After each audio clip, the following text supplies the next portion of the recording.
Hi grade 9s, welcome to the last lesson for this week too. Monday, Tuesday and Wednesday revolved around the different types of equations. So today I am going to show you how to apply those methods to what we call word problems. And the fancy word for word problems is mathematical modeling. Now, unfortunately, this is an application question and many of you don't like to answer these type of questions, but you have to. And the way you learned it in the past was a lot of you use trial and error, which is great, but trial and error doesn't always award you all your marks. So our focus in maths in high school is to teach you how to analyze a word problem, how to translate the words into a mathematical equation, and then solve using what you learn. We taught you equations so that you could use it in something like this application. So what you see here is a page titled Lesson 4 Word Problems. I've uploaded this. You would find this on Google Classroom as Lesson 4, which is Lesson 4 today.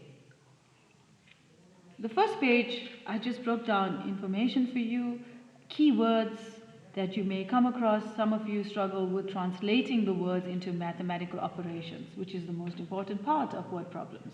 You've got to set up an equation, you've got to look at the model, set up an equation, and solve. So that's basically how you approach a word problem.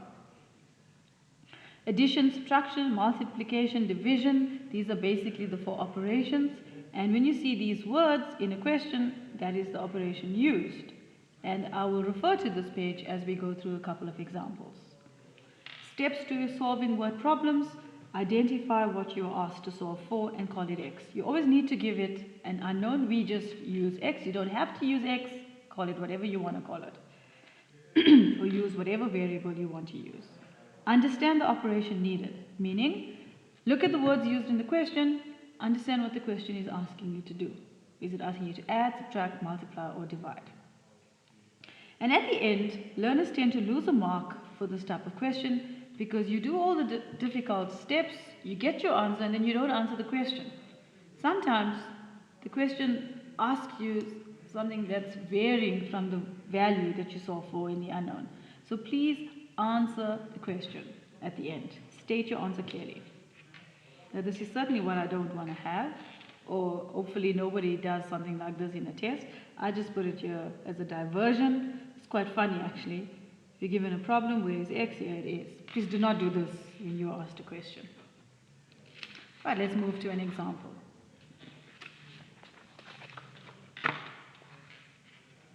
Example 1. I'm starting off with a simple one, and as we progress, we'll get to the more challenging ones. Okay, example 1. The sum of 2 consecutive numbers is equal to 171. What are the numbers? What you need to remember is when you're dealing with word problems, everything comes up, from algebra to geometry, from types of numbers, from anything that is related to maths, you have to recall. And as we always say, maths is not a content-based subject. You've got to understand that it is not a theory subject where you just go and swat out notes. You've got to apply everything you learn from the time you learn maths, including times tables. You use times tables in factors. If you don't know them, you won't be able to answer the questions. Right, let's look at this. Consecutive. There's an important word, and sum.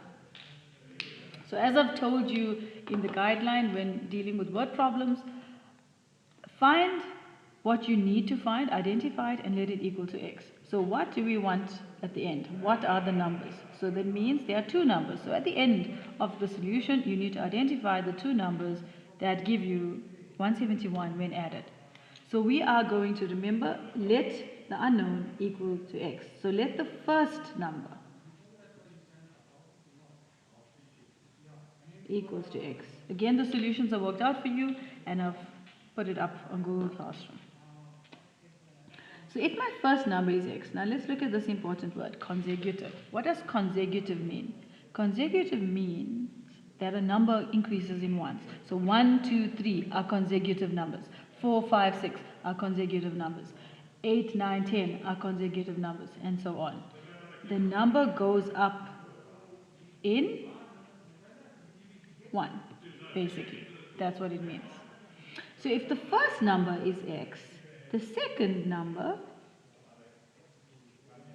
has to go up in 1. So it's x plus 1. Sum means the operation used is addition. So now you can see, you can generate your equation. There's your model here. You've got your first number x. Your second number is x plus 1.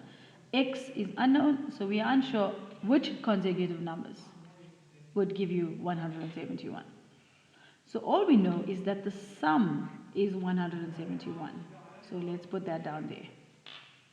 And we know that consecutive number 1 plus consecutive number 2 equals to 171. Number 1, the first number is x because we have identified it as x. The second consecutive number, so it's x plus 1, and the operation is plus. So there, you've set up your equation, and that is the aim of mathematical modeling. That is the aim of solving a word problem. Don't use trial and error.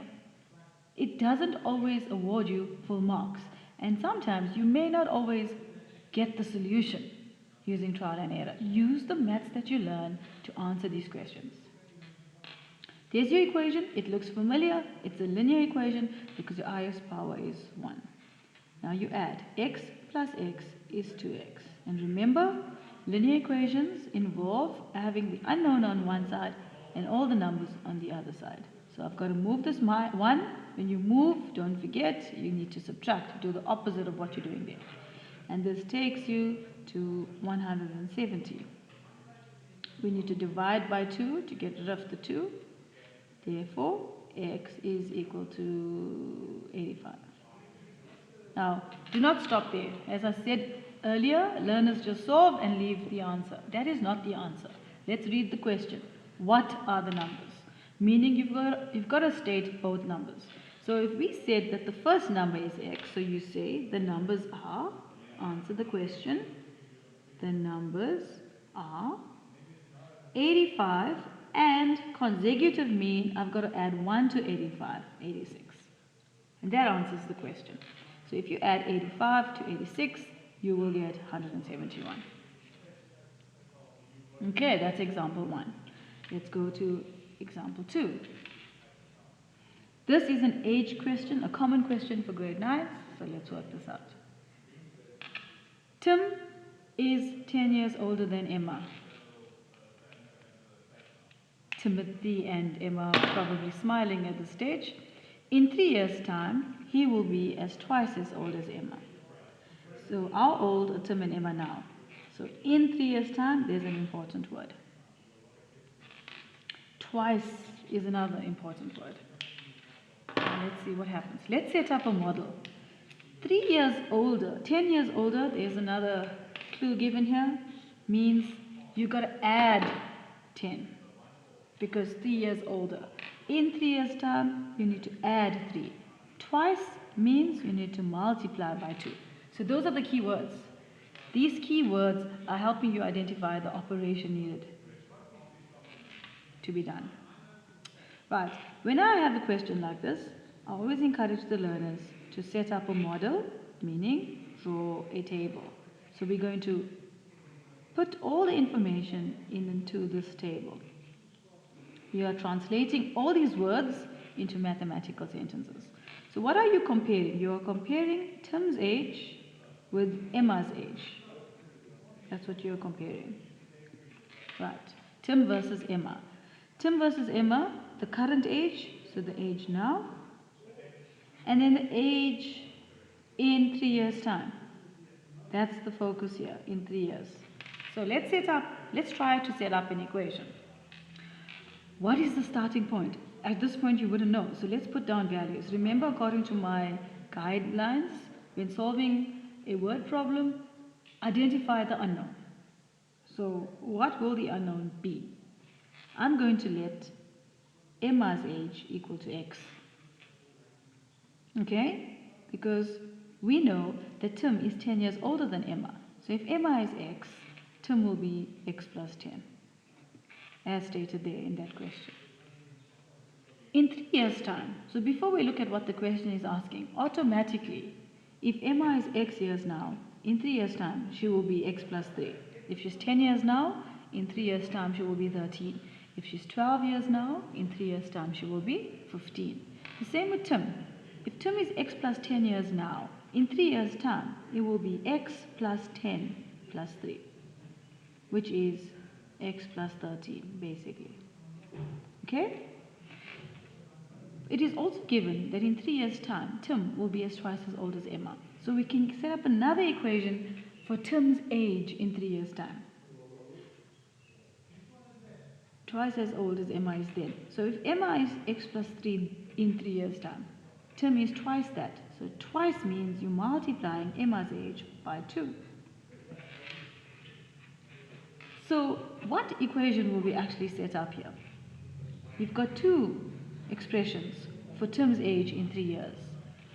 It doesn't matter what the expressions are, but it's giving the same answer. In 3 years' time, Tim can only be one age. He won't have two different ages. So you can set the equation from this information. So the equation is based on Tim's age in 3 years' time, which is x plus 13 and 2x plus 3. Both of these expressions are equal. It is the same value. It will give you the same value, which is Tim's age. Both these expressions are representing Tim's age in 3 years' time. So there's your equation, and now you solve. So you've translated all that information into a simple equation like this. And this is the important part. Solve the equation, you have a bracket, and if you remember the example with the bracket, when you see a bracket, you've got to distribute first before doing anything. Now you move the x terms over. That is 6. That 13 goes to that side, and you reverse the operation. So x minus 2x is minus x. 6 minus 13 is minus 7. Again, you need to solve. There's a 1 here, so you're dividing by minus 1. You're dividing by minus 1, and that takes you to 7. Now, answer the question. Always remember, answer the question. Solving for x doesn't answer the question. How old are Tim and Emma? So x. We let Emma's age equal to x. So this x here is representing Emma's age. So Emma is 7 years old. Tim is 10 years older than Emma. So therefore Tim has to be 10 plus 7. 17 years old. And that answers the question. It's easy. It's exciting if you do what we are asking you to do. So please apply the methodology taught. Don't resort to trial and error only. Now we're going to move to 2 more examples. Now it gets a bit more difficult. Example 3. I've brought in a geometry question here just to show you. Obviously, I cannot do every type of example. Your textbook has loads of them. Please go through the worked examples and do all the extra questions for your enhancement of the section. Okay, let's look at example 3. The length of a rectangle is 8 more than its width. If the area of the rectangle is 48, what are the dimensions of the rectangle? So dimensions, what does dimension mean? Simply, what is the length of the rectangle and what is the width of the rectangle? Now, important information, 8 more and area. So that is going to help us generate an equation. You always need to generate or set up an equation. So 8 more means you're going to add 8. Okay? Area of a rectangle is length times breadth. In this case, they've used width. So that's the first thing you need to identify. Secondly, we need to decide what our unknown is. What are we going to allocate or assign as the unknown? If the length is 8 more than the width, so I think it's only suitable to let the width equal x. Remember I said to you at the start, always set something, assign something to x, and that's what you work towards solving for x. If the width is x, the length is 8 more than x. So the 8 more means you're going to add x. Okay? Area of a rectangle is length times breadth, as you know. or length times width in this case. Okay, they gave us the area. Area was given. So we are going to use that. If area is 48, so 48 is equal to x times x plus 8. And there you have an equation. Or you could write it, if you want to keep the unknown on the left, x times x plus 8 is equals to 48. Length times width is equal to 48. I didn't change the value of anything. I just expressed it in different forms, meaning that the area was on the right hand side and I moved the width and length to the left. And now this becomes a quadratic equation, as I did on Wednesday when we did quadratic equations. X squared plus 8x. You move that over because you can see it's a quadratic equation by the power of 2. And remember, standard form, set it to 0.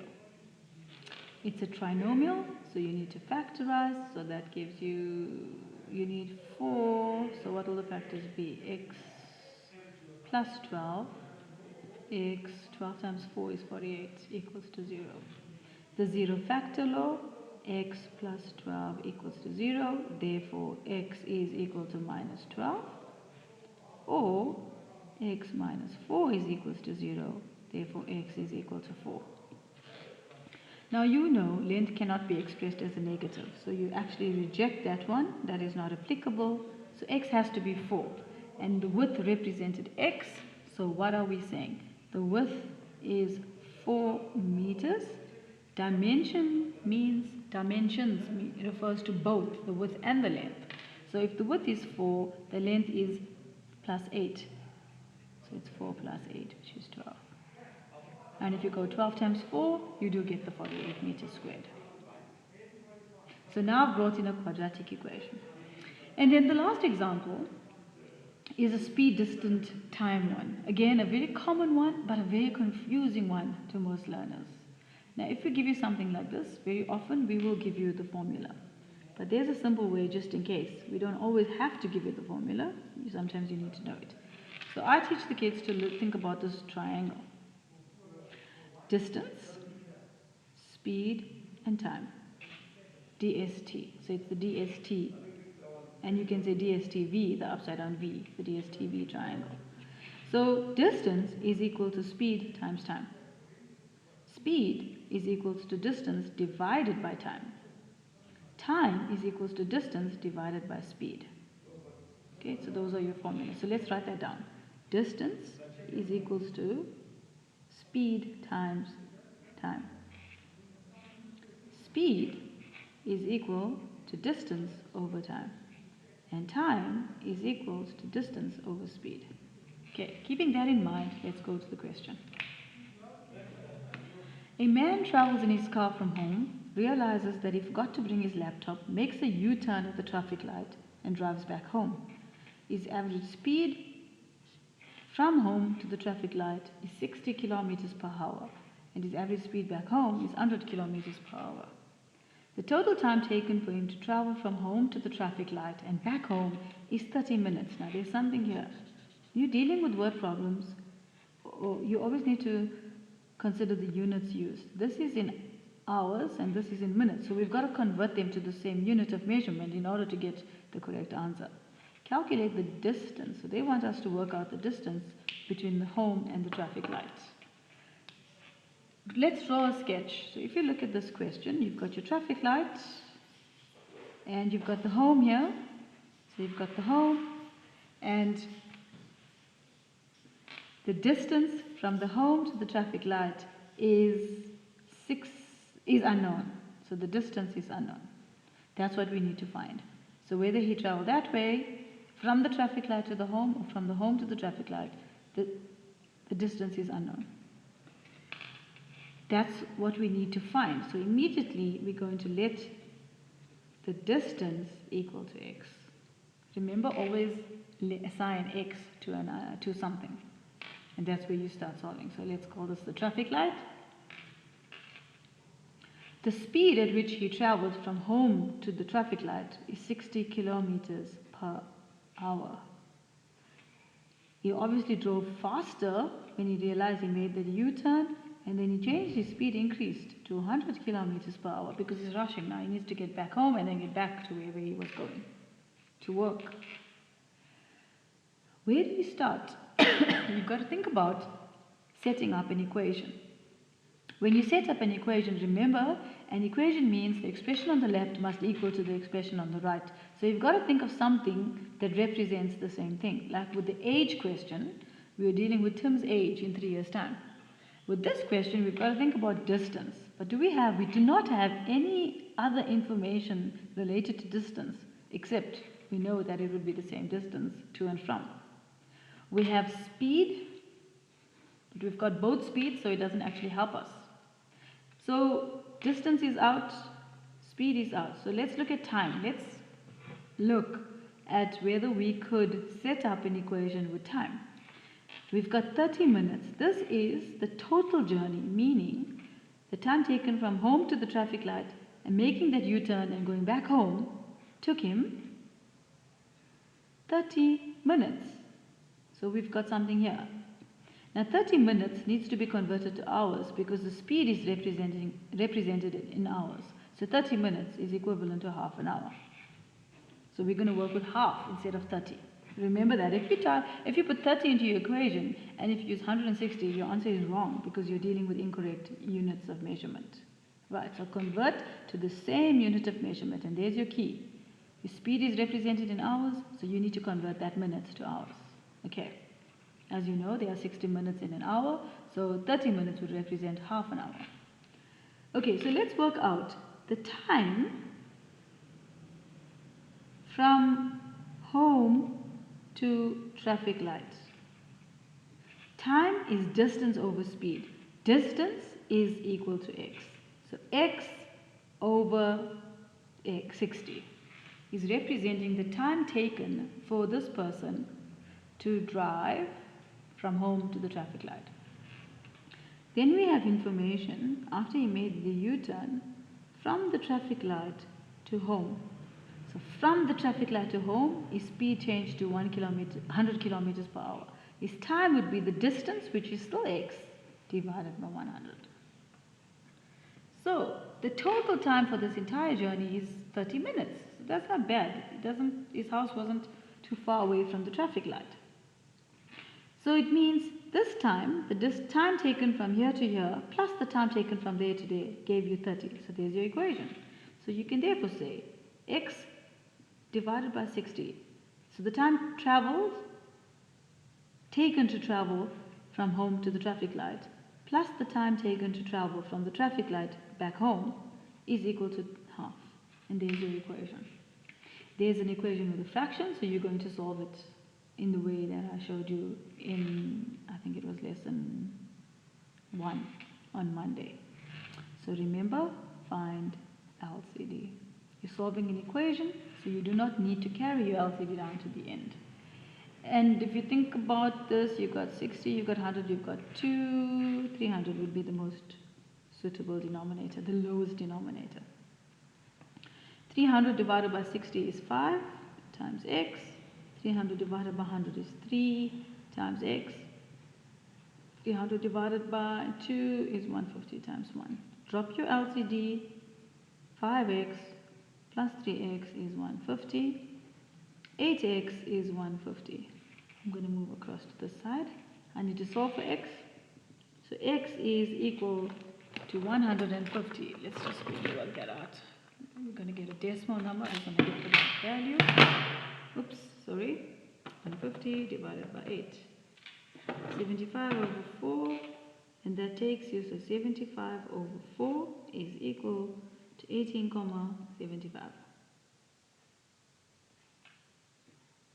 kilometers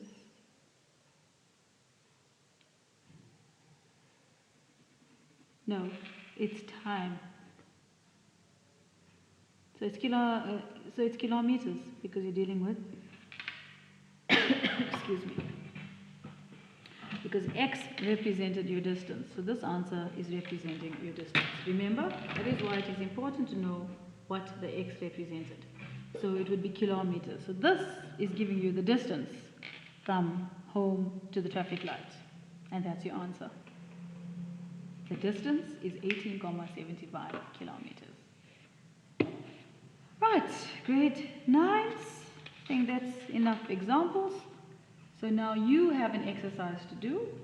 So please go to your textbook, look at my notes, watch this video, and then work through the questions that I've asked you to work through.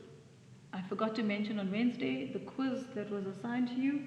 Please remember that you've got until midnight today to submit that quiz, which was based on factors, factorization of fractions, simplification of fractions, and linear equations. The next quiz will involve quadratic equations and word problems. Okay, have a good weekend. We'll see you on Monday. Bye.